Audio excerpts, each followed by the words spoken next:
ونستغفره نعوذ بالله من شرور أنفسنا ومن سيئات أعمالنا من يهده الله فلا مضل له ومن يضلل فلا هادي له وأشهد أن لا إله إلا الله وحده لا شريك له وأشهد أن محمدا عبده ورسوله يا أيها الذين آمنوا اتقوا الله حق تقاته ولا تموتن إلا وأنتم مسلمون يا أيها الناس اتقوا ربكم الذي خلقكم من نفس واحدة وخلق منها زوجها وبث منهما رجالا كثيرا ونساء واتقوا الله الذي تساءلون به والأرحام إن الله كان عليكم رقيبا يا أيها الذين آمنوا اتقوا الله وقولوا قولا سديدا يصلح لكم أعمالكم ويغفر لكم ذنوبكم ومن يطع الله ورسوله فقد فاز فوزا عظيما أما بعد فإن خير الحديث كتاب الله وخير الهدي هدي محمد صلى الله عليه وسلم وشر الأمور محدثاتها وكل محدثة بدعة وكل بدعة ضلالة وكل ضلالة في النار. شرح السنہ امام بربہاری رحمہ اللہ کی عظیم الشان تعریف، اور اس میں بہت سے مسائل ہیں. ان مسائل کو بعد میں آنے والے علماء کرام نے مختلف نمبرز دے دیے ہیں. تو آج کا جو مسئلہ جو ہم پڑھیں گے اس کا نمبر ہے 74 یہاں پہ امام بربہاری کہتے ہیں والعقل مولود، اور عقل جو ہے اسے پیدا کیا گیا ہے، یعنی کہ یہ مخلوق ہے. عقل کو پیدا کیا گیا ہے. اوطی کل انسان من العقل ما اراد اللہ عز وجل، ہر انسان کو عقل میں سے اتنا حصہ دیا گیا جتنا اللہ رب العزت نے چاہا. یتفاوتون فی العقول مثل الذرۃ فی السماوات، لوگ عقل کے لحاظ سے مختلف درجات پہ ہیں، جیسے ذرہ ہے آسمانوں کے مقابلے میں. وَيُطْلَبُ مِنْ كُلِّ إِنسَانٍ مِنَ الْعَمَلِ عَلَى قَدْرِ مَا آقَاهُ مِنَ الْعَقْلِ، اور ہر انسان سے اتنے اعمال مطلوب ہیں، عمل میں سے اتنا حصہ مطلوب ہے جتنی اس کو اللہ نے عقل دی ہے.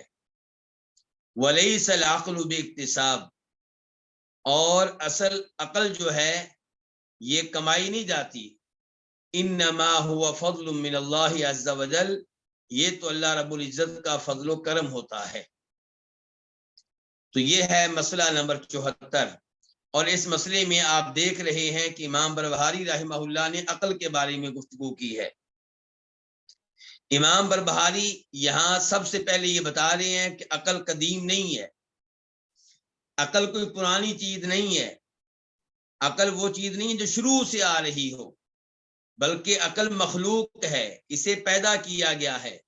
عقل پہلے نہیں تھی، بعد میں اس کو وجود بخشا گیا ہے. کس نے پیدا کیا ہے، کس نے وجود بخشا ہے؟ اللہ رب العزت نے. اور یہ الفاظ کہہ کر شاید امام بربہاری رحمہ اللہ ان لوگوں کے اوپر رد کر رہے ہیں، ان لوگوں کے اوپر رد کر رہے ہیں جنہوں نے عقل کے بارے میں عجیب و غریب نظریات پیش کیے. کہیں پہ یہ نظریہ پیش کیا گیا کہ عقل جو ہے یہ خالق ہے، اور ایسا نظریہ پیش کرنے والوں نے کہا کہ عقلیں کئی ایک ہیں، 10 عقلیں ہیں، اور سب سے بڑی عقل وہ ہے جو آسمان و زمین کے امور کی تدبیر کرتی ہے. تو ایسے لوگوں کا رد کرتے ہوئے امام بربہاری کہتے ہیں کہ عقل تو ایک مخلوق ہے، یہ خالق نہیں ہے. عقل کو پیدا کیا گیا ہے، یہ پہلے نہیں تھی، بعد میں اس کو وجود بخشا گیا ہے. اس کے بعد امام بربہاری نے یہ واضح کیا ہے کہ اوطی کل انسان من العقل ما اراد اللہ عز وجل، ہر انسان کو عقل میں سے اتنا حصہ دیا گیا جتنا اللہ نے چاہا.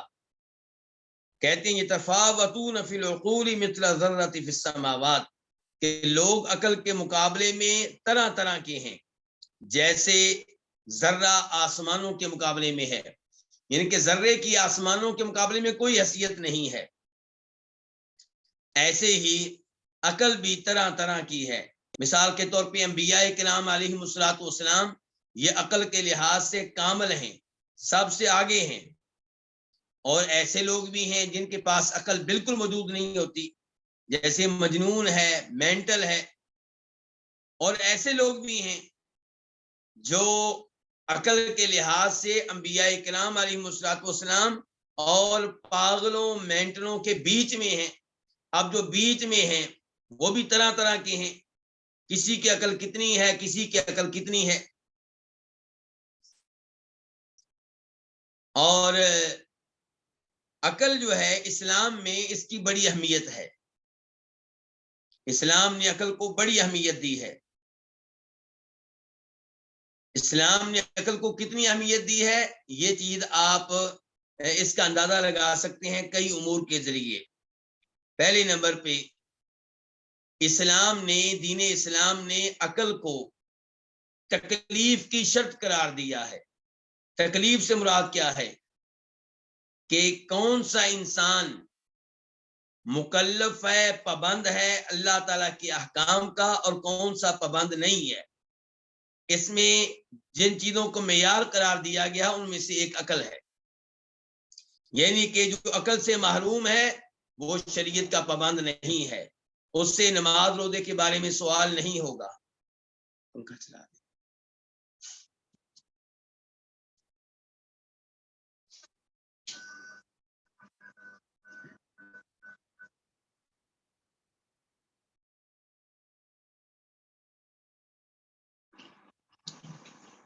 تو اسلام میں عقل کی اہمیت یہ ہے کہ یہ اس کو شرط قرار دیا گیا ہے کسی انسان کے مکلف ہونے یا نہ ہونے میں۔ چنانچہ نماز روزے کے بارے میں سوال کس سے ہوگا؟ حج اگر فرض ہے تو نہیں کیا، سوال کس سے ہوگا؟ جو صاحب عقل ہے۔ جو صاحب عقل نہیں ہے اس سے سوال نہیں ہوگا۔ اور اس کی دلیل کیا ہے؟ اس کے دلائل میں سے ایک دلیل وہ حدیث ہے جسے امام ابو داؤد وغیرہ روایت کرتے ہیں۔ اس حدیث میں یہ آتا ہے، اس کا نمبر پہلے نوٹ کر لیں، 4399 4399، اور شیخ البانی رحمہ اللہ نے اس حدیث کو صحیح قرار دیا ہے۔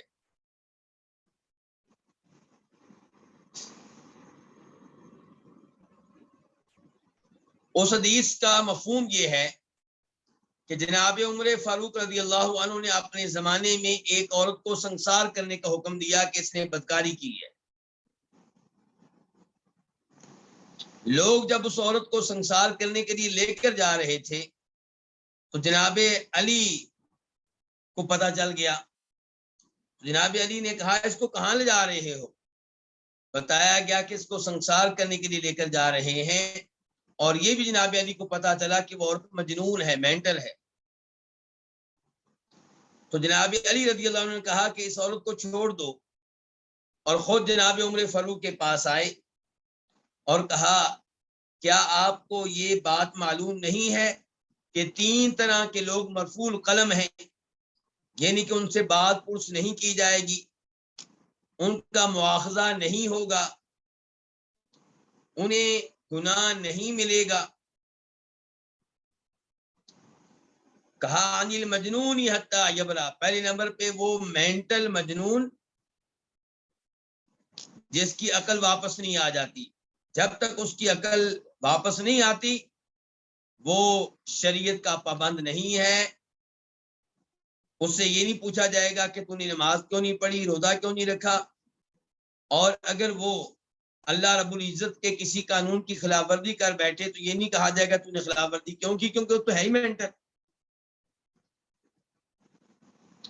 وعن النائم حتی یستيقظ، اور جو سویا ہوا ہے اس سے بھی بات پرس نہیں کی جائے گی کہ نیند کے دوران تو نے یہ غلطی کیوں کی، جب تک کہ وہ بیدار نہ ہو جائے۔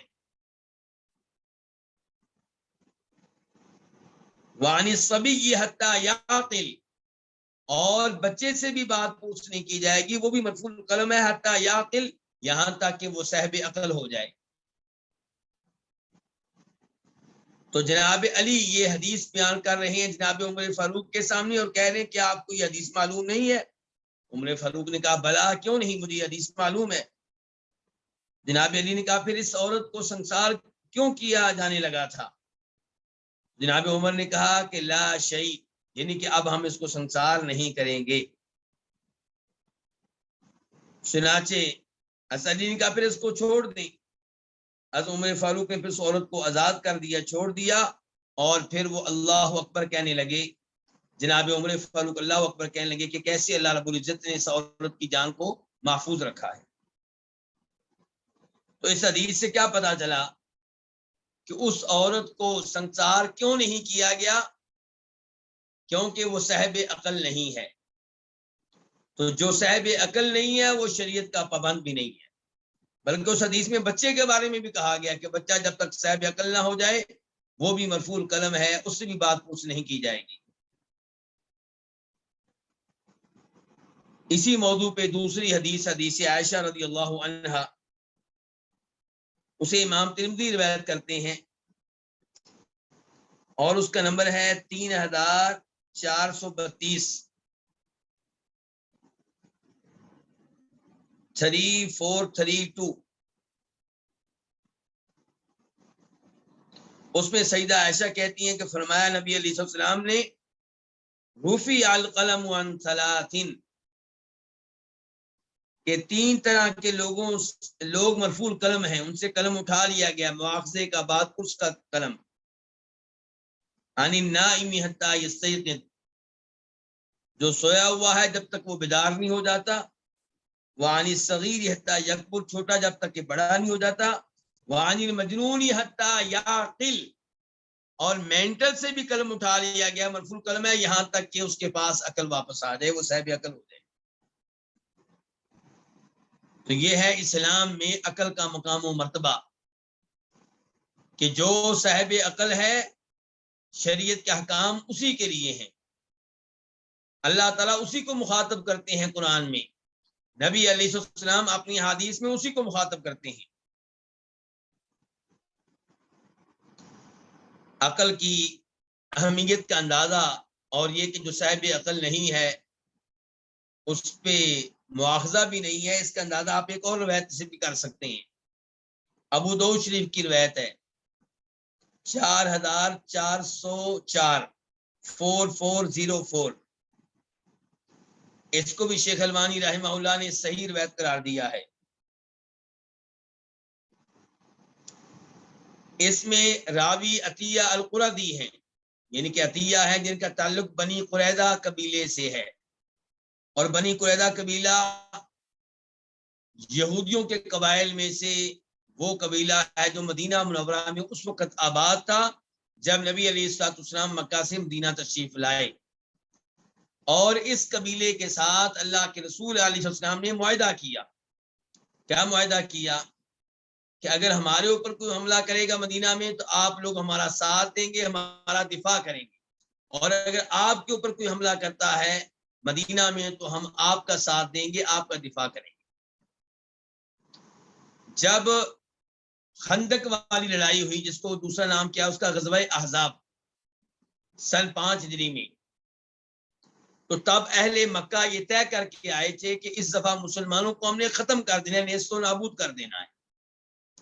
چنانچہ انہوں نے بڑی لمبی چوڑی پلاننگ کی تھی اور دائیں بائیں دیگر قوتوں سے بھی مدد مانگی، ان کو بھی اپنے ساتھ شامل کیا، اور جب وہ مدینہ پہنچے تو انہوں نے بنی قریظہ سے بھی مذاکرات کیے کہ آپ لوگ بھی ہمارا ساتھ دیں۔ بنی قریظہ نے کہا نہ بھائی نہ، ہم تو ساتھ نہیں دیں گے، ہمارا تو محمد سے معاہدہ ہے صلی اللہ علیہ وسلم، تم لوگ تو مکہ واپس چلے جاؤ گے، بعد میں ہمارے لیے مسائل کھڑے ہوں گے یہاں مدینہ میں۔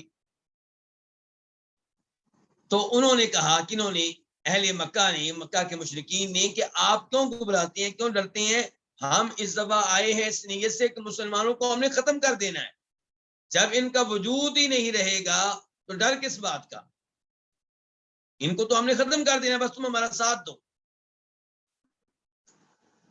تو بنی قریظہ ان کی باتوں میں آ گئے، بنو قریظہ ان کی باتوں میں آ گئے اور ان کا ساتھ دیا۔ اب ساتھ دینے کا مطلب کیا تھا؟ یہ ساتھ کس معاملے میں تھا؟ مسلمانوں کو ختم کرنے کے معاملے میں، یعنی کہ ادھر سے مکہ والے حملہ کریں گے اور مسلمانوں کی وہ جانب جس کو آپ مسلمانوں کی پچھلی جانب کہہ سکتے ہیں، جس جانب کو وہ سمجھتے تھے کہ وہ سیب ہے، محفوظ ہے بنی قریظہ کی وجہ سے، ادھر سے بنی قریظہ نے بھی حملہ کرنے کی کوشش کی۔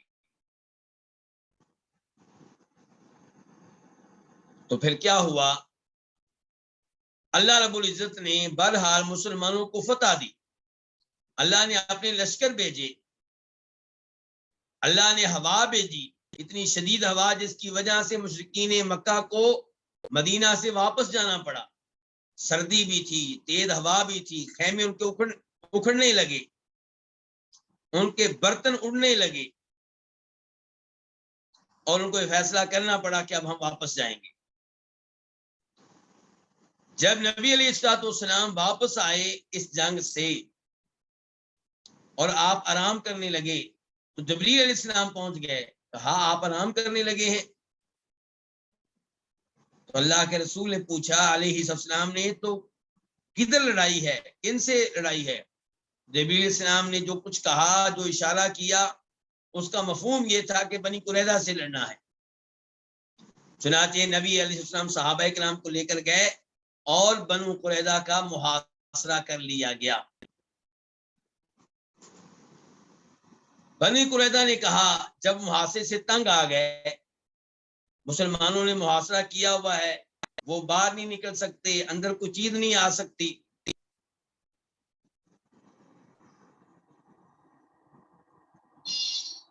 تو تب یہ ہوا کہ انہوں نے کہا کہ ہم شکست قبول کرنے کے لیے تیار ہیں، لیکن ہمارا فیصلہ سعد بن معاذ کریں۔ اللہ کے رسول صلی اللہ علیہ وسلم نے کہا ٹھیک ہے، وہی تمہارا فیصلہ کریں گے۔ ان کو یہ امید تھی کہ سعد بن معاذ، ان کا ہمارا زمانے جاہلیت میں بڑا اچھا تعلق رہا ہے، تو یہ ہمارا خیال رکھیں گے۔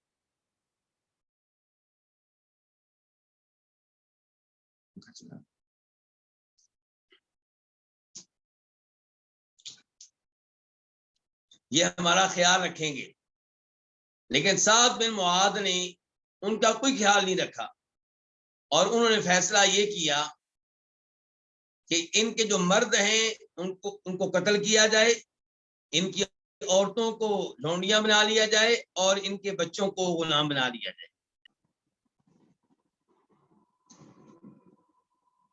اب اس فیصلے پہ کئی لوگ اعتراض کرتے ہیں۔ پہلی بات تو یہ ہے کہ اللہ کے رسول علیہ السلام نے اس فیصلے کو پسند کیا اور آپ نے اس کی تائید فرمائی۔ آپ نے کہا ساتھ تو نے وہ فیصلہ کیا ہے جو آسمان کے فیصلے کے مطابق ہے۔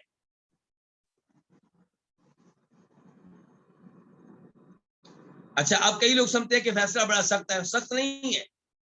آپ یہ دیکھیں کہ اگر بنی قریظہ کو کامیابی مل جاتی تو مسلمانوں کا کیا اثر ہونا تھا؟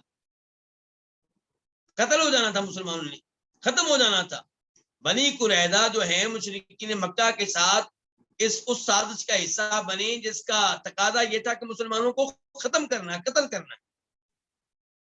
تو اب جب انہوں نے مسلمانوں کو قتل کرنے کی کوشش کی، کامیاب نہیں ہو سکے، جب مسلمانوں کو موقع ملا تو ظاہر سزا تو دینی ہے کہ تمہارے ساتھ تو معاہدہ ہوا تھا، تم نے تو ہماری حفاظت کرنی تھی، ہمارا دفاع کرنا تھا، اور تم نے دفاع نہیں کیا، حفاظت نہیں کی تو خاموش رہتے، تم الٹا ہمارے خلاف ایک بڑے منصوبے کا حصہ بنے۔ چنانچہ مردوں کو قتل کر دیا گیا۔ اچھا، اب کیسے طے ہو کون بچہ ہے کون بچہ نہیں ہے؟ کیونکہ کئی بچے اس عمر میں ہوتے ہیں کہ جن کا فیصلہ آسانی سے نہیں کیا جا سکتا کہ یہ بچہ ہے یا بڑا ہے۔ اس بارے میں عطیہ قرظی کہتے ہیں کنت من سبی بنی قریظہ، میں بنی قریظہ کے قیدیوں میں سے ایک قیدی تھا۔ فکانوا ينظرون، تو ہمارا فیصلہ کرنے والے، ہمارا جائزہ لینے والے چیک کرتے تھے۔ فمن انبت الشعر قتل، جس کے وہ بال جنہیں ہم کیا کہتے ہیں، کون سے بال؟ جو زیر ناف بال ہوتی ہیں، شرمگاہ کے ارد گرد بال ہوتے ہیں، تو جن کے وہ بال ہوتے تھے ان کو قتل کر دیا جاتا ہے، یعنی کہ اس کا مطلب یہ ہے کہ کیا ہے، بالغ ہے، بڑا ہے، یہ نہیں کہ صاحب عقل ہے، اس کے پاس عقل تھی، اس نے ان کا ساتھ کیوں دیا۔ وَمَن لَّمْ يُنبِتْ، اور جس کی یہ بال نہیں اگے تھے اس کو قتل نہیں کیا جاتا تھا، یہ نہیں کہ یہ ابھی چھوٹا ہے، بچہ ہے، یہ عقل کے لحاظ سے پختہ نہیں تھا۔ تو بنیاد کس کو بنایا جا رہا ہے؟ عقل کو۔ تو جو نابالغ ہے وہ عقل کے لحاظ سے ابھی پختہ نہیں ہے، اور جو بالغ ہے وہ عقل کے لحاظ سے پختہ ہے، تو اس کو سزا دی گئی ہے، اور جو بچہ ہے اس کو چھوڑ دیا گیا ہے۔ عطیہ قرظی کہتے ہیں فَكُنْتُ فِي مَن لَّمْ يُنبِتْ، میں ان میں سے تھا جن کے یہ بال نہیں اگے تھے، اس لیے مجھے چھوڑ دیا گیا۔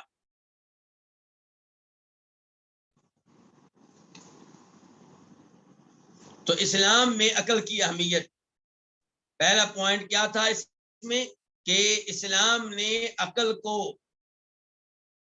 شرط قرار دیا ہے کسی بھی انسان کو مکلف بنانے کے لیے، شریعت کے احکام کا پابند کرنے کے لیے۔ نمبر 2، اسلام میں عقل ان 5 چیزوں میں سے ایک ہے، ان 5 بنیادی چیزوں میں سے ایک ہے جن کی شریعت حفاظت کرتی ہے، جن کا شریعت نے اہتمام کیا ہے۔ وہ 5 چیزیں کیا ہیں؟ دین،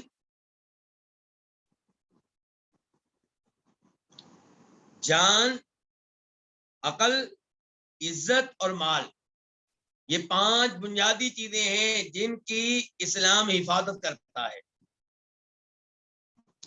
اسلام ہمارے دین کی حفاظت کرتا ہے کئی طریقوں سے، ایک مثال میں دوں گا۔ اسلام کہتا ہے کہ جو دین اسلام ترک کرے اس کو قتل کر دو۔ کیوں؟ یہ قانون کیوں دیا گیا، یہ اصول کیوں دیا گیا؟ تاکہ انسان کا دین محفوظ رہے، وہ اپنے دین اسلام کو نہ چھوڑے۔ اسلام چاہتا ہے کہ یہ اپنے دین پہ رہے، اس کا دین محفوظ رہنا چاہیے، اس کے دین کو خطرے میں نہیں پڑنا چاہیے۔ تو جو دین اسلام ترک کرے گا اس کو قتل کیا جائے گا، اس سے باقی لوگوں کا دین کیا ہوگا؟ محفوظ ہو جائے گا۔ جو کمزور ایمان والے ہیں وہ ڈر جائیں گے، اور آج وہ کمزور ایمان والے ہیں آسا سپکے ہو جائیں گے۔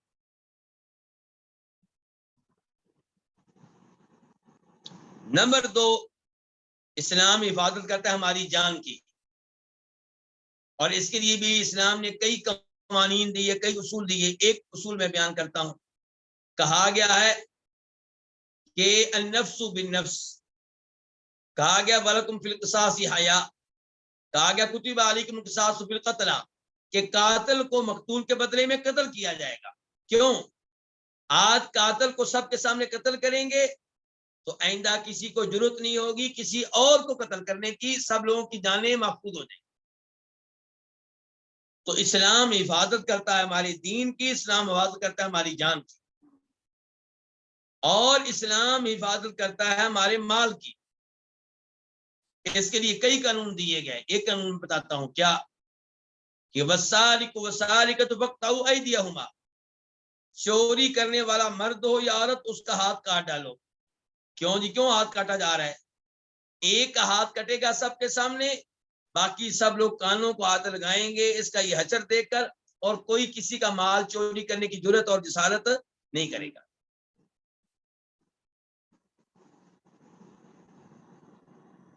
اسلام حفاظت کرتا ہے ہماری عزت کی، ہماری عزت کی حفاظت کرتا ہے۔ اس کے لیے بھی اسلام نے کئی اصول دیے، ایک اصول آپ کے سامنے رکھتا ہوں کیا، کہا گیا ہے کہ اگر کوئی شادی شدہ ہونے کے باوجود بدکاری کا ارتکاب کرتی ہے، اس عورت کو کیا کر دو؟ سنسار کر دو، پتھر مار مار کر ہلاک کر دو۔ یہ کس لیے؟ یہ مردوں کی عزت کی حفاظت کے لیے۔ عورت مرد کی عزت ہے، عورت مرد کی کیا ہے؟ عزت ہے۔ اور ایسے ہی کہا گیا جو کسی کے اوپر تہمت لگائے اس کو کتنے کوڑے مارو۔ اگر کوئی کسی سے کہتا ہے کہ تو نے زنا کیا ہے یا فلاں بندے نے زنا کیا ہے، بدکاری کی ہے، تو اگر وہ 4 گواہ نہ لا سکے جو گواہی دے کہ واقعی اس نے بدکاری کی تھی، تو جس نے تہمت لگائی ہے اس کو 80 کوڑے مارے جائیں گے، چاہے 3 گواہ پیش کر دے، لیکن 4 پیش نہیں کر سکا، اسے 80 کوڑے مارے جائیں گے۔ 80 کوڑے کیوں مارے جا رہے ہیں؟ تاکہ اس کی عزت محفوظ ہو، جس پہ تہمت لگی ہے۔ آج اس کو 80 کوڑے پڑیں گے، ایک تو اس کی عزت محفوظ ہو جائے گی جس کے اوپر تہمت لگی تھی، اور آئندہ کسی اور کے اوپر تہمت لگانے کی ضرورت نہیں ہوگی، جسارت نہیں کرے گا۔ اور اسلام حفاظت کرتا ہے ہماری عقل کی۔ ہماری عقل کی حفاظت کے لیے اسلام نے کیا کیا؟ کئی اقدامات کیے، کئی اصول دیے، کئی قوانین دیے۔ ان میں سے ایک کہ اگر کوئی شراب پیتا ہے تو اس کو سزا دی جائے گی، اس کو 40 یا 80 کوڑے مارے جائیں گے۔ یہ کس لیے؟ تاکہ ہماری عقل محفوظ رہے، کیونکہ جو شراب پیتا ہے وہ عقل کے لحاظ سے کیا ہو جاتا ہے؟ عقل سے فارغ ہو جاتا ہے جب تک وہ نشے کی حالت میں رہتا ہے۔ عقل پی کر شراب پینے والا اپنے باپ کو قتل کر بیٹھتا ہے، اپنے بھائیوں کو قتل کر بیٹھتا ہے، اپنی بیوی کو قتل کر بیٹھتا ہے، طلاق دے بیٹھتا ہے، کئی ایسے اپنا گھر بیچ بیٹھتا ہے۔ تو اس لیے ہماری عقل کی حفاظت کے لیے شریعت نے شراب کو حرام قرار دیا اور شراب پینے والے کے بارے میں سزا بھی بتائی۔ تو اس سے بھی آپ اندازہ لگا سکتے ہیں کہ اسلام عقل کو کتنی اہمیت دیتا ہے، کہ عقل ان 5 بنیادی چیزوں میں سے ایک ہے جن کی شریعت نے حفاظت کی ہے۔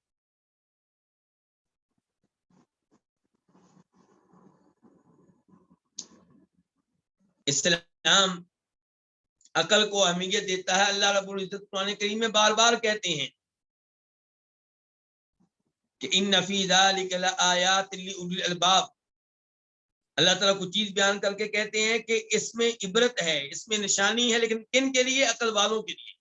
کبھی اللہ تعالیٰ کہتے ہیں افلا تعقلون، کیا تم عقل استعمال نہیں کرو گے، تم اس بات کو سمجھو گے نہیں؟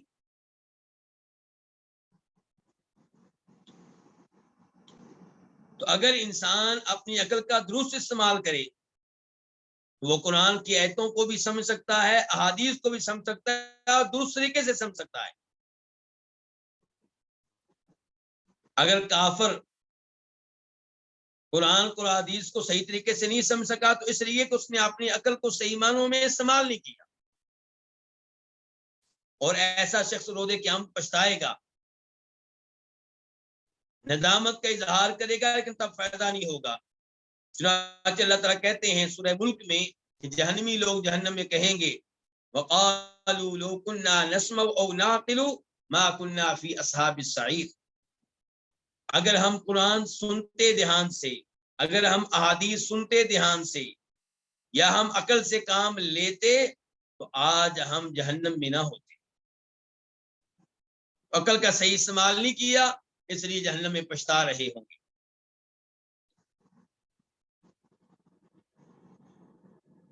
اور یاد رہے کہ اسلام میں کوئی ایسی چیز نہیں ہے جو عقل سلیم کے مخالف۔ اسلام میں کوئی ایسا آرڈر، کوئی ایسا قانون، کوئی ایسا اصول، کوئی ایسا ضابطہ نہیں ہے جو کس کے مخالف ہو؟ عقل سلیم کے۔ عقل سلیم کون سی ہوتی ہے؟ وہ عقل جو صحیح سلامت ہو، جو درست عقل ہو، جس کو خراب نہ کیا گیا ہو، جس کو برباد نہ کیا گیا ہو۔ یعنی کہ آپ دیکھیں کہ ہمارے وہ بچے جو پڑھتے ہیں کہاں؟ کافر ممالک میں یا مسلمان ممالک کی ان یونیورسٹیوں میں جہاں کفریہ اصول پڑھائے جاتے ہیں، جہاں پڑھانے والوں کا دماغ جو ہے وہ کافر لوگوں نے ہائی جیک کیا ہوا ہوتا ہے۔ تو ایسے بچے کہتے ہیں کہ اسلام کی یہ چیز ہماری عقل اس کو تسلیم نہیں کرتی۔ تو یہ عقل کون سی ہے؟ یہ عقل سلیم نہیں ہے، یہ عقل خرمان ہے، یہ وہ عقل ہے جو خراب ہو چکی ہے، یہ عقل فاسد ہے، یہ وہ عقل ہے جس کو غیروں نے برباد کر کے رکھ دیا، زنگ آلود کر کے رکھ دیا۔ تو اسلام میں کوئی ایسی چیز نہیں ہے جو عقل سلیم کے مخالف، بلکہ اسلام کا ہر آرڈر، اسلام کا ہر قانون عقل سلیم کے عین مطابق ہے۔ اور عقل جو ہے اس کا درست استعمال، اس سے انسان اللہ تعالیٰ تک پہنچتا ہے۔ عقل کا صحیح استعمال کر کے انسان اللہ رب العزت کے ناموں اور صفات کو جانتا ہے۔ عقل کا صحیح استعمال کرے تو انسان اللہ کی عظمت کو پا لیتا ہے۔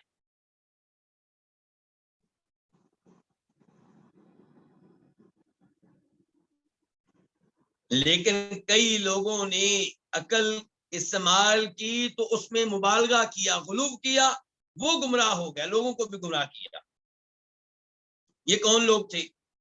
بھائی عقل کا استعمال کرنا ہے دین کو سمجھنے کے لیے، عقل کو دین پہ غالب نہیں کرنا۔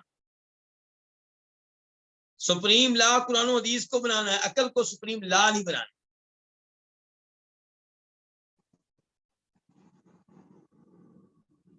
تو عقل کا استعمال کریں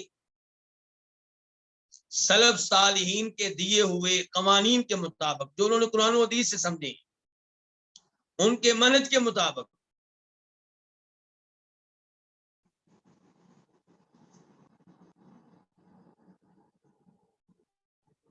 یہاں پہ میں امام ابن القیم رحمہ اللہ کی ایک بڑی شاندار عبارت آپ کے سامنے رکھنا چاہوں گا۔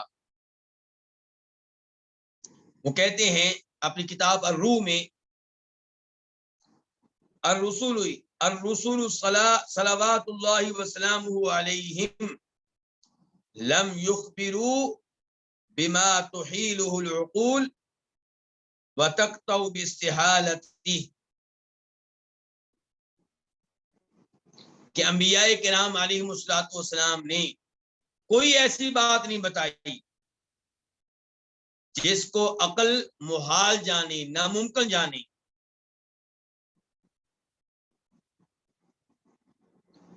بلکہ انبیاء کرام علیہم الصلوۃ والسلام جو معلومات لے کر آئے، اللہ تعالیٰ کی طرف سے جو آیتیں لے کر آئے اور جو ان کی اپنی احادیث ہیں، ان کی آپ دو قسمیں کر سکتے ہیں۔ نمبر ایک کہتے ہیں احدہما ما تشہد بالعقول،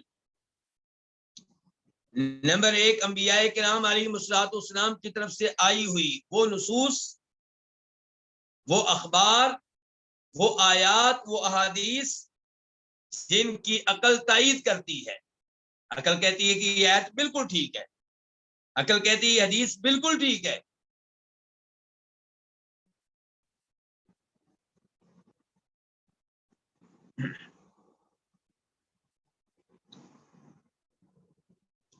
مثال کے طور پہ آپ لے لیں، آخرت کا نظریہ لے لیں، دین نے جو نظریات پیش کی ہیں، جو عقائد پیش کیے ہیں، ان میں سے کیا ہے کہ سب بندوں کو ایک دن اٹھایا جائے گا، قبروں سے اٹھایا جائے گا، ان کا حساب کتاب ہوگا۔ اچھا عقل اس کو مانتی کہ نہیں مانتی؟ عقل مانتی ہے۔ عقل کہتی ہے کہ واقعی دنیا میں آپ کو 60-70 سال دیے گئے ہیں، اب اس کے اوپر اس کا حساب کتاب ہونا چاہیے۔ یعنی کہ کوئی کسی کے اوپر ظلم کرتا رہے، کسی کو غلام بنا کر رکھے، کسی کی زمین پہ قبضہ کر لے، کسی کو قتل کر دے اور اس کا حساب کتاب ہی نہ ہو۔ نہیں، ایک دن ایسا ہونا چاہیے جب سب کو کھڑا کیا جائے، سب کو میدان میں جمع کیا جائے اور وہاں پہ فیصلے ہوں، کون غلط تھا، کون صحیح تھا، کون ظالم تھا، کون مظلوم تھا، ظالم کو سزا دی جائے اور مظلوم کو بدلہ دیا جائے۔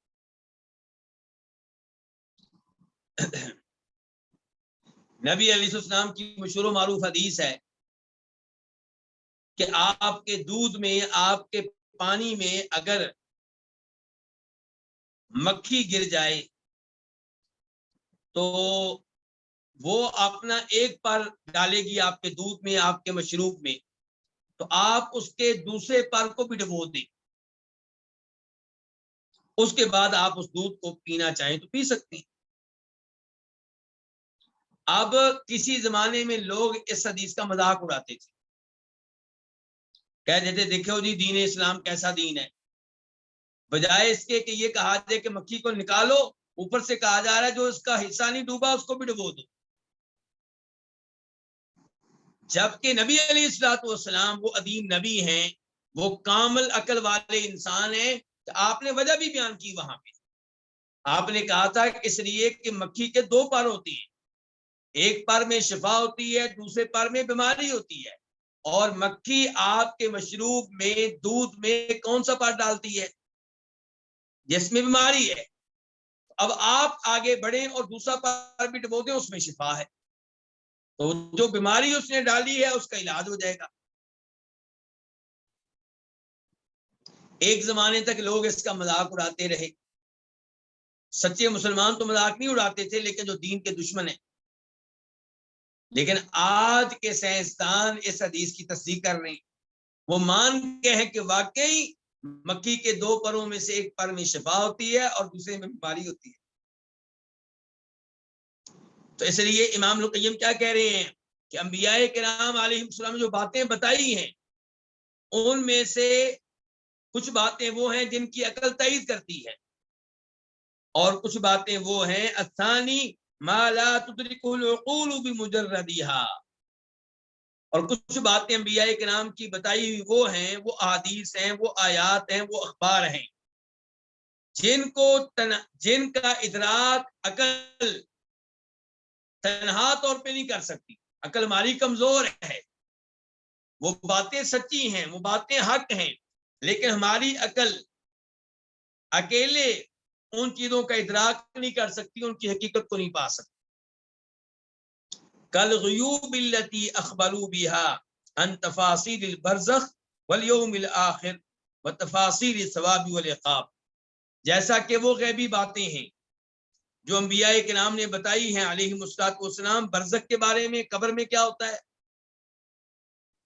اور آخرت کے بارے میں، اور جو روز قیامت ثواب ملے گا یا سزا ملے گی اس کے بارے میں۔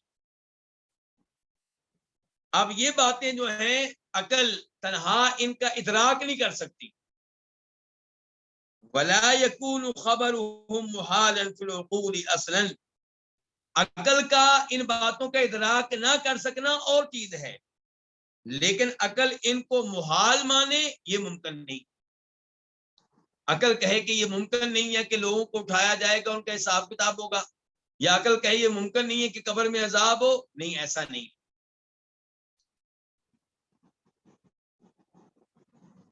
ہاں عقل یہ کہہ سکتی ہے کہ میں سمجھ نہیں سکی کہ کیسے عذاب ہوگا، کیسے اٹھایا جائے گا۔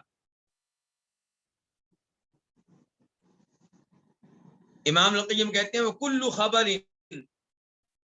يُظَنُّ أَنَّ الْعَقْلَ يُحِيلُهُ فَلَا يَخْلُو مِنْ أَحَدِ أَمْرَيْنِ، ہر وہ بات جو انبیاء کرام علیہ السلام نے بتائی اور عقل اس کو ناممکن مانے، تو اس کو آپ چیک کریں، اس میں دو چیزوں میں سے ایک چیز ہوگی، اما ان یکون الخبر کذبا علیہم، یا تو وہ بات جس کے بارے میں آپ کہہ رہے ہیں کہ یہ اللہ کے رسول نے بتائی ہے صلی اللہ علیہ وسلم، یہ قرآن میں آئی ہے، وہ قرآن میں نہیں ہوگی، حدیث میں نہیں ہوگی، حدیث ہوگی تو من گڑت ہوگی، جھوٹی ہوگی، آپ اس کی سند چیک کریں، جس کو آپ حدیث کہہ رہے ہیں وہ حدیث نہیں ہوگی۔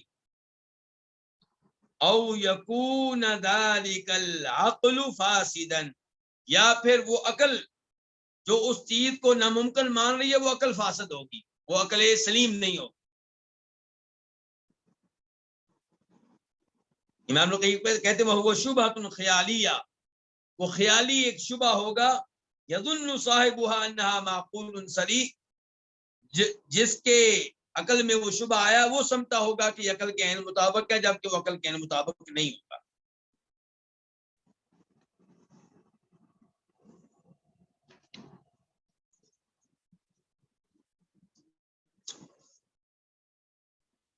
آپ معجزات کو لے لیں، وہ معجزات جو لے کر آئے انبیاء کرام علیہ السلام، مثال کے طور پہ یہ کہنا کہ نبی علیہ السلام کی انگلی سے پانی پھوٹ پڑا، یا یہ کہنا کہ موسیٰ علیہ السلام نے اپنی لاٹھی پتھر پہ ماری تو پتھر سے پانی نکلنے لگا. اب لاٹھی پتھر پہ مارے تو کیا ہونا چاہیے؟ لاٹھی کو ٹوٹ جانا چاہیے. لیکن قرآن کیا کہتا ہے کہ لاٹھی موسیٰ علیہ السلام نے پتھر پہ ماری تو اس سے 12 چشمے پھوٹ پڑے. اب ان چیزوں کے بارے میں عقل کا رویہ کیا ہونا چاہیے؟ عقل یہاں پہ ناقص ہے، عقل یہاں پہ عاجز ہے، عقل یہاں پہ بے بس ہے، عقل یہاں پہ حیران ہے، عقل یہاں پہ پریشان ہے. لیکن یہ چیزیں عقل کی لحاظ سے ناممکن نہیں ہے. ہاں عقل یہ کہہ سکتی ہے کہ میری سمجھ میں یہ چیز نہیں آ رہی. تو جو صاحب عقل مسلمان ہوگا وہ ان چیزوں کو تسلیم کر لے گا، قبول کر لے گا اور یہ اعلان کرے گا کہ میری عقل کمزور ہے، ناقص ہے، وہ اس کا ادراک نہیں کر سکتی. وہ مسلمان بن جائے گا، مومن بن جائے گا. اور کافر کہے گا کہ یہ چیز میری عقل نہیں مانتی، وہ انکار کر دے گا، کافر بن جائے گا.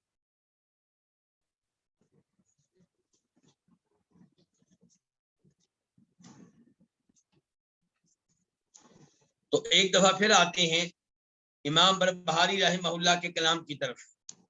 امام بربہاری کیا کہہ رہے ہیں؟ کہتے ہیں والعقل مولود، عقل جو ہے یہ مخلوق ہے، اس کو پیدا کیا گیا ہے، اس کو وجود بخشا گیا ہے. یعنی کہ خالق وغیرہ یہ نہیں ہے، یہ مدبر الامور نہیں ہے. اوتی کل انسان من العقل ما اراد اللہ عز وجل، ہر انسان کو عقل میں سے اتنا حصہ دیا گیا جتنا اللہ تعالیٰ نے چاہا. یتفاوتون فی العقول، لوگ عقل کے لحاظ سے طرح طرح کے ہیں، مختلف درجات پہ ہیں. جیسے ذرہ آسمانوں کے مقابلے میں، ذرے کی آسمان کے سامنے ذرہ معمولی سی چیز ہے، آسمان کتنے وسیع ہے، ذرے کے آسمان کے سامنے کوئی حیثیت نہیں ہے. یہی صورتحال عقل میں لوگوں کی ہو جاتی ہے. ایک آدمی کی عقل ذرے کی طرح ہے اور ایک آدمی عقل کے لحاظ سے آسمانوں کی طرح ہے. مثال کے طور پہ انبیاء کرام علیہ الصلوۃ والسلام،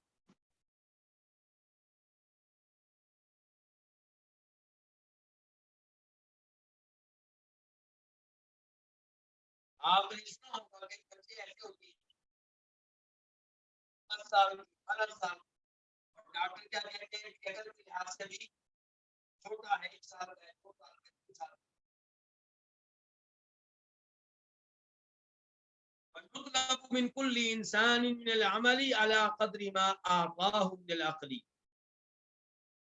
یا وَيَطْلُبُ بھی آپ پڑھ سکتے ہیں کہ اللہ تعالیٰ ہر انسان سے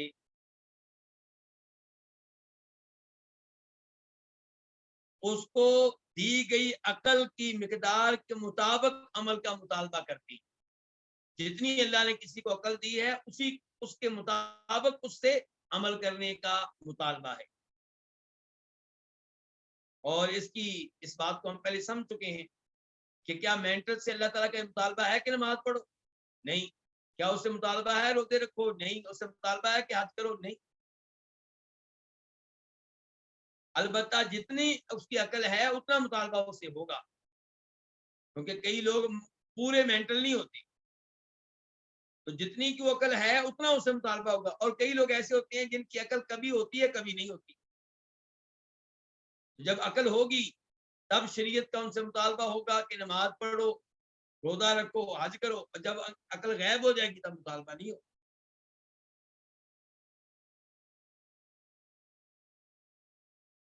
آخر میں کہتے ہیں امام بربہاری وَلَيْسَ الْعَقْلُ بِاكْتِسَابٍ، عقل محنت سے حاصل نہیں ہوتی، عقل کمائی نہیں جاتی، عقل حاصل نہیں کی جاتی. انما هو فضل من اللہ عز وجل، عقل تو اللہ تعالیٰ کا فضل ہے جس پہ اللہ اپنا یہ فضل کر دے. اب مینٹن اللہ کے فضل سے محروم ہے، اور میں اور آپ الحمدللہ اللہ کا یہ فضل ہم پہ ہے جس پہ ہمیں اللہ کا شکر ادا کرنا چاہیے. ہر وہ آدمی جو صاحب عقل ہے وہ سوچے اگر اللہ تعالیٰ ہمیں عقل نہ دیتے تو ہم بھی کسی سڑک پہ کھڑے ہوتے، ننگے منہ سے رال ٹپک رہی ہوتی اور کوئی ہوش نہ ہوتا۔ یہ عقل دے کر اللہ نے ہمارے اوپر کتنا بڑا فضل و کرم کیا، کتنا بڑا انعام کیا۔ ہم نے کون سے اللہ کو پیسے دیے تھے؟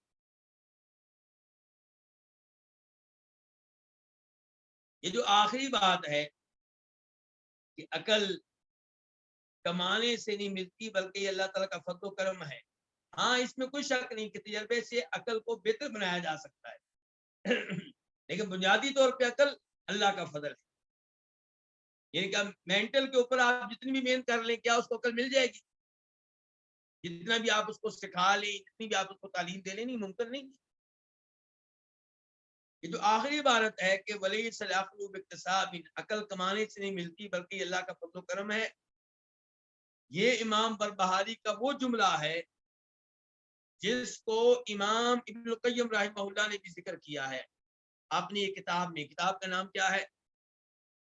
بغیت المرتاد فی الرد علی المتفلسفۃ والقرامطۃ والباطنیہ اہل الالحاد من القائلین بالحلول والاتحاد۔ یہ امام ابن تیمیہ کی بڑی شاندار کتاب ہے۔ یہ کس موضوع پہ ہے؟ انہوں نے جو اس کا نام رکھا ہے اس کے مطابق اس کتاب میں رد ہے فلسفیوں کا، فلاسفہ کا، اور اس کتاب میں رد ہے کرامتا کا، باطنیوں کا۔ یہ وہ لوگ ہیں جو بڑے عجیب و غریب عقائد رکھتے ہیں اور اپنی نسبت عام طور پہ ایسے لوگ جناب علی کی طرف کرتے ہیں رضی اللہ تعالیٰ عنہ، اور کہتے ہیں ایک ظاہری دین ہوتا ہے، ایک باطنی دین۔ تم جو عام لوگ ہو تم ظاہری دین پہ عمل کر رہے ہو، ہمارے پاس باطنی دین، ہم اس پہ عمل کرتے ہیں۔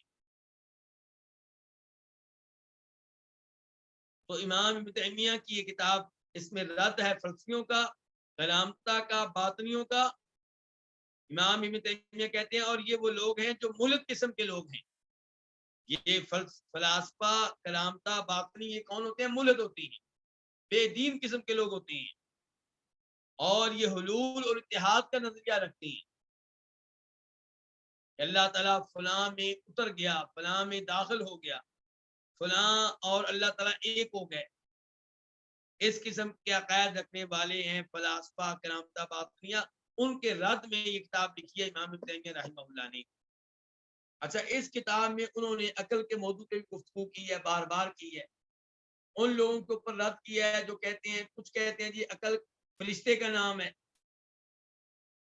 کچھ کہتے ہیں عقل کیا ہے، یہ خالق ہے، کچھ کہتے ہیں عقل اس کی اپنی ذاتی، اس کا وجود اور حیثیت ہے۔ ہمارا موقف کیا ہے کہ ذاتی وجود نہیں ہے، عقل انسان کے اندر ہوتی ہے، الگ اس کا کوئی وجود نہیں۔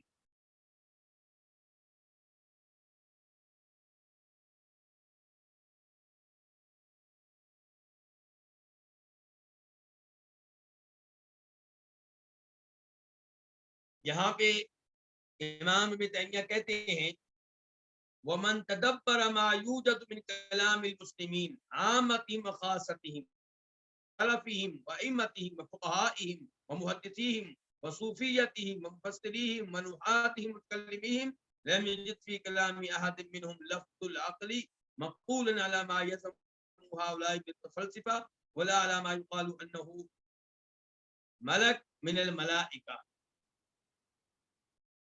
کہتے ہیں کہ آپ تمام مسلمانوں کا کلام پڑھ لیں، عام مسلمانوں کا بھی، خاص مسلمانوں کا بھی، پہلوں کا بھی، بعد والوں کا بھی، فقہاء کا، محدثین کا، صوفیوں کا، مفسرین کا، نحویوں کا، آپ کو کہیں بھی نہیں ملے گا کہ عقل سے مراد فرشتہ ہے یا عقل سے مراد وہ چیز ہے جو فلسفی لوگ کہتے ہیں۔ اچھا، یہ بیان کرتے کرتے امام ابن تیمیہ کہتے ہیں وَذُكِرَ عَنْ أَبِي محمد البلبہاری، اور امام بربہاری سے مذکور ہے کہ انہوں نے کہا لَيْسَ الْعَقْلُ بِاكْتِسَابٍ، عقل حاصل کرنے سے نہیں ملتی، عقل کمائی نہیں جاتی، انما هو فضل من اللہ، بلکہ یہ اللہ کا فضل ہے۔ امام ابن تیمیہ نے یہ بات کس کی نقل کی ہے؟ امام بربہاری کی، اور کہا کہ کس کا کلام ہے؟ امام بربہاری کا۔ میں کہنا یہ چاہتا ہوں کہ امام بربہاری کی کتاب بڑی شاندار ہے، لیکن کئی لوگ یہ کہتے ہیں کہ یہ کتاب امام بربہاری کی نہیں ہے، کسی اور کی ہے۔ امام بربہاری اس کے رائٹر اور مؤلف نہیں ہے، جبکہ حقیقت یہ ہے کہ کتاب امام بربہاری ہی کی ہے۔ اور اس کے دلائل میں سے ایک دلیل یہ آج والا جملہ ہے، امام بربہاری کی کتاب میں آیا اور امام تیمیہ کہہ لیں کہ امام بربہاری کا جملہ ہے۔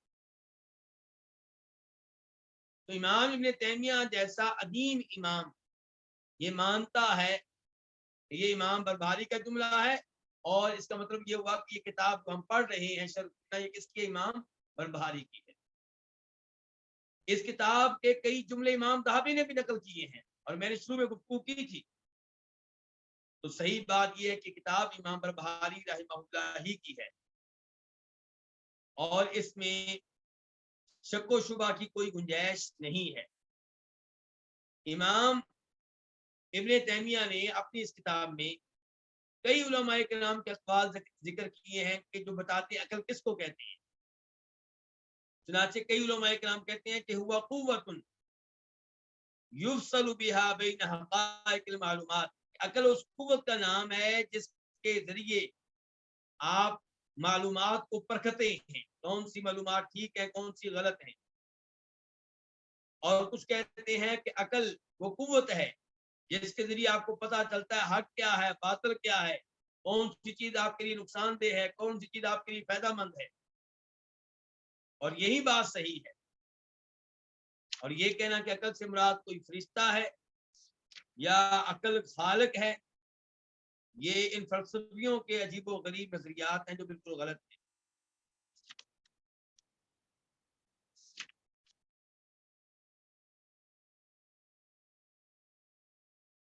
چنانچہ ایک اور جگہ پہ کہتے ہیں امام ابن القیم ان العقل فی لغت المسلمین کلہم اولہم عن آخرہم لیس ملکا من الملائکہ ولا جوہرا قائما بنفسہ، کہ مسلمانوں کے ہاں تمام مسلمانوں کے ہاں عقل سے مراد فرشتہ نہیں ہے، عقل سے مراد کوئی ایسا جسم نہیں ہے جس کا کوئی ذاتی وجود ہو، بلکہ عقل سے مراد وہ چیز ہے جو انسان کے اندر ہوتی ہے۔ بل هو العقل الذی فی الانسان ولم یسمی احد من المسلمین قط احدا من الملائکۃ عقلا، کبھی بھی کسی مسلمان نے کسی فرشتے کو عقل قرار نہیں دیا۔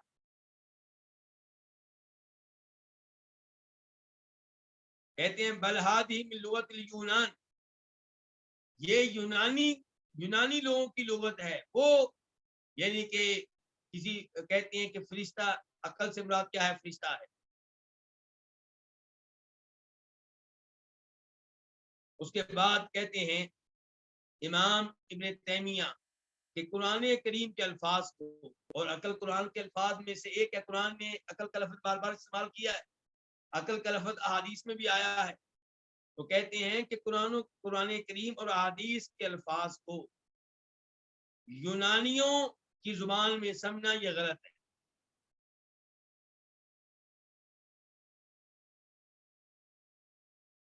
تو صحیح بات کیا ہے پھر؟ کہ عقل سے مراد وہ چیز ہے جو انسان میں ہوتی ہے، جن کے ساتھ انسان چیزوں کو سمجھتا ہے، پرکھتا ہے، فیصلہ کرتا ہے کہ یہ چیز میرے نقصان دہ ہے یہ نفع مند ہے، اس کو پتہ چلتا ہے یہ چیز گرم ہے یہ ٹھنڈی ہے، اس کو پتہ چلتا ہے عقل کے ذریعے آج رات ہے ابھی رات ہے یا دن ہے، عقل کے ذریعے اس کو پتہ چلتا ہے کہ یہ مرد میرا والد ہے، یہ میری والدہ ہے، یہ میری بہن ہے، یہ میرا بھائی ہے۔ تو یہ چیز ہے عقل۔ عقل کسی فرشتے کا نام نہیں ہے، کسی خالق کا نام، عقل خالق نہیں ہے، عقل ایسی چیز نہیں ہے جو بذات خود کی اپنا وجود رکھتی ہے۔ اس کے ساتھ ہی آج کے درس کا اختتام کرتے ہیں۔ آج کے درس کا تعلق عقل سے تھا۔ تو امام بربہاری نے وعدے کیا پہلے نمبر پہ کہ عقل اللہ تعالیٰ کا کیا ہے؟ فضل و کرم ہے۔ تو جس کو یہ عقل ملی ہوئی ہے وہ اللہ کا شکر ادا کرے اور مانے کہ اللہ کا میرے اوپر کتنا بڑا انعام ہے۔ اور وہ لوگ جو پریشان رہتے ہیں کہ میرے پاس مال کم ہے، یا میرے پاس اولاد نہیں ہے، یا میرے پاس گھر نہیں ہے، ٹھیک ہے یہ پریشانی ہے یقیناً، لیکن اس کی وجہ سے رب اس سے شکوے کرنا، رب پہ مطمئن نہ ہونا، یہ غلط ہوگا۔ رب نے تو آپ کے اوپر اتنا بڑا انعام کیا ہے کہ آپ کو عقل دے رکھی، سوچنے سمجھنے کی صلاحیت دے رکھی ہے۔ اور پھر یہ امام بربہاری نے یہ بھی واضح کیا ہے کہ عقل میں لوگ جو ہیں مختلف ہیں، طرح طرح کے ہیں، اور یہ بھی واضح کیا ہے کہ عقل اللہ کی مخلوقات میں سے ایک مخلوق ہے، یہ خالق وغیرہ نہیں ہے۔ اللہ رب العزت سے دعا ہے کہ اللہ تعالی ہمیں اپنے عقائد کو ٹھیک کرنے کی توفیق عنایت فرمائے۔ وآخر دعوانا الحمد للہ رب العالمین۔